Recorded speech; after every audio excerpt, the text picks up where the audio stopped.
Hi there, welcome to the City of Lodi Storm Drain Detective Program, which has been going on since 2000, where students from Lodi High, Tokay High, Reese, Heritage, and several other schools are out here twice a month monitoring the McCollum River at the places where the outfalls, the stormwater runoff, actually enters the river. So these students meet each month and go out as teams along the river. And why don't we come on in, we'll meet some of these team leaders.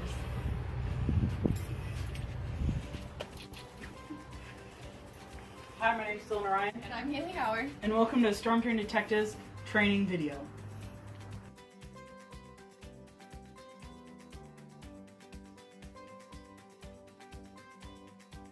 First thing you want to do is take out your notebook for your calibration log with your school name, date, and team names, and then you start your calibrations.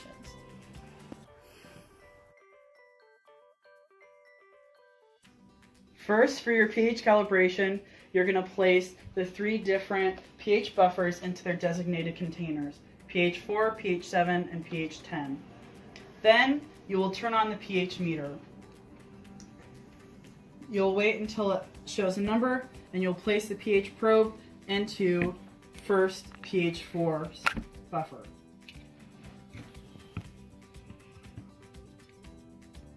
You will then wait for the number to stabilize, and it should be close to 4.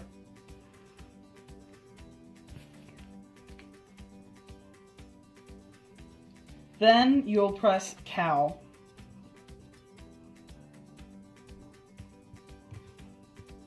Once you see the check mark up in the upper point and the number at the bottom is flashing, that's calibrated, and it's calibrated to 4 as it showed. Then you will take out the pH meter and rinse it off with DO water.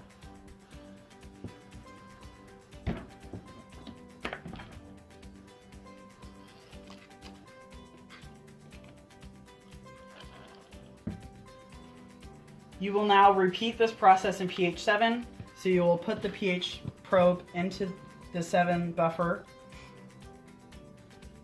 Once it's stabilized, you'll press Cal,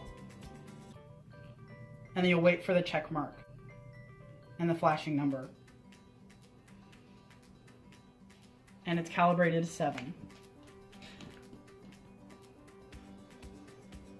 Done. Now it's calibrated. Now you will take the probe out, rinse it off with DI water.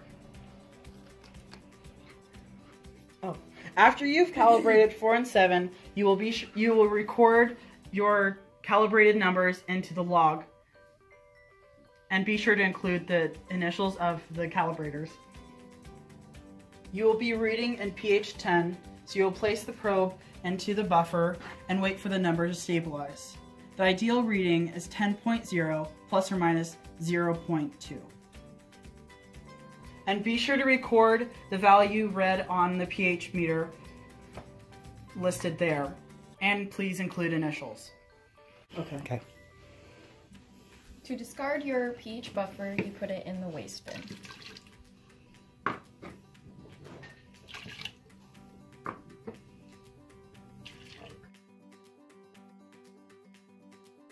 For your EC meter, press on. Pour 1 inch of solution in provided small plastic cup. Dip sensor probe into solution and rock back and forth with tip submerged into reading stabilizes.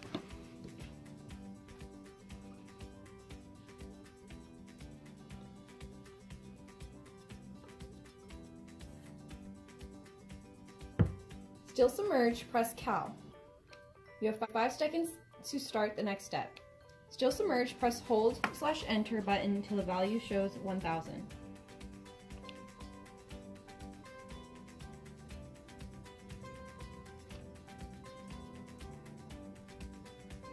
Still submerged, check to confirm meter is reading at 1000.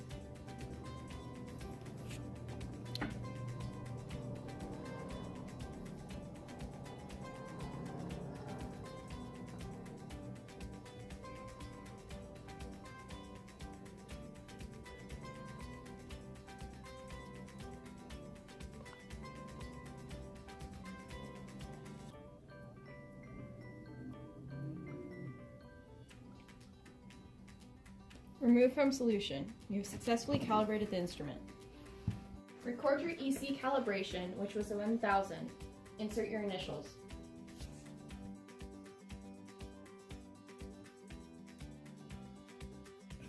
For your DO calibration, check your sponge.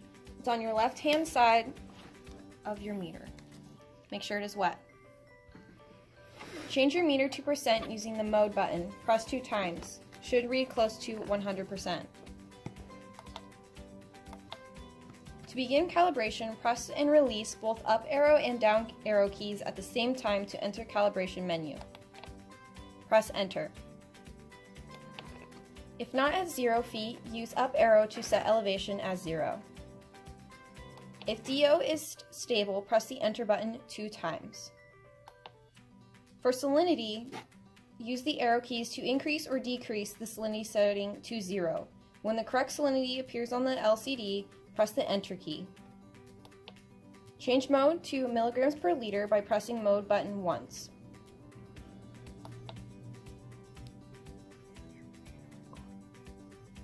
Now you're ready to test the site.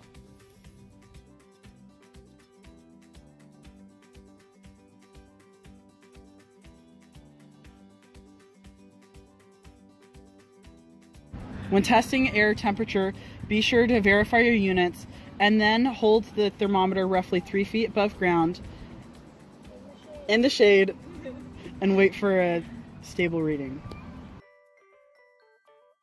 When collecting your sample, be sure to extend your pole as far as it can go, and then once you're collecting your sample, make sure you collect from the middle of the water, not the surface and not the bottom of the water.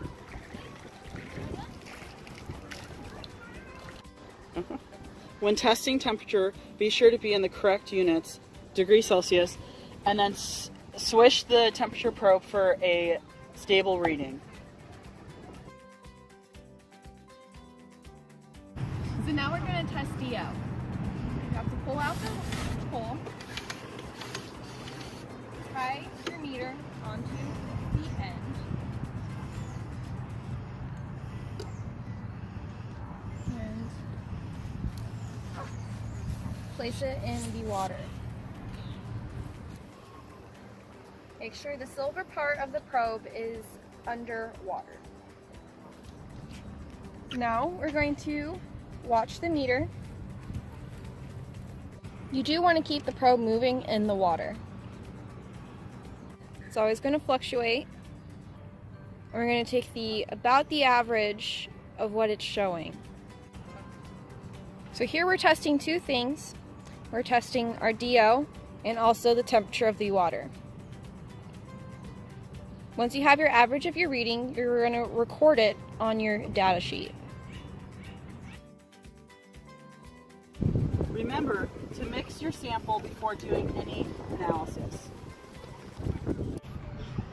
For Chemet, we're going to take our sample that we stirred.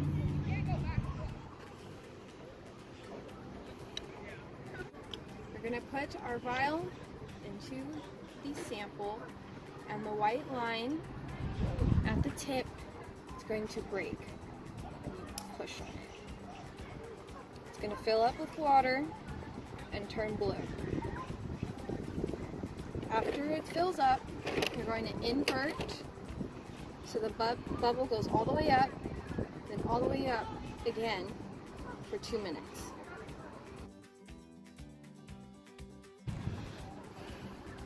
After the vial has developed for at least 2 minutes, compare it to the standards to see which one it matches. Once you've figured out which one you think it is, pass it to someone else and have them do the same. After at least 2 people have made their observations, tell each other what you've found and then take an average of the results. When testing for pH and EC, you will collect a small sample from your yellow bucket, and then you will place your pH probe into the water and wait for a stabilized reading. Once it's stabilized, you will then test EC.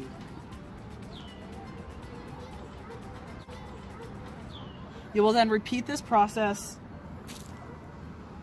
2 additional times.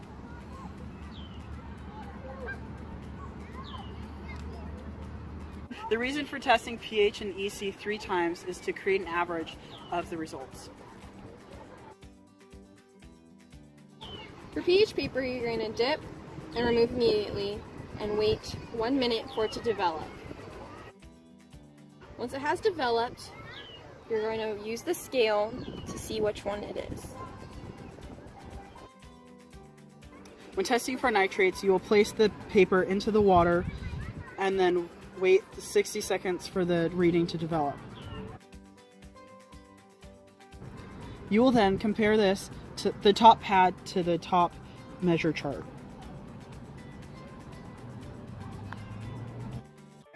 For turbidity, you will fill the vial up to the white line, and then we will test turbidity back at the Discovery Center.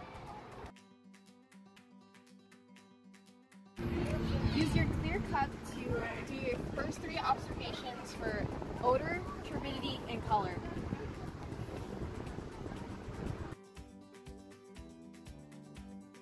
For your other observations, check your current surroundings.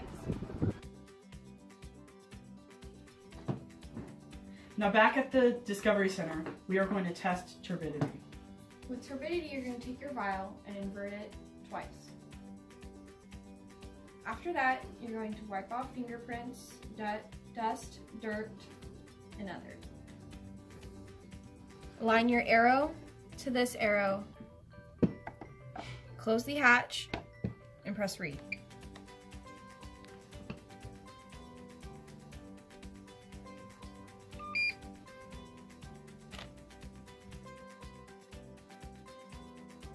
Okay, so now you're done with testing, and now it's time to clean up. Things you might have to do is empty your waste container into the trash bin. Empty your turbidity vial and fill it up with DI water. And also make sure all of your probes are turned off.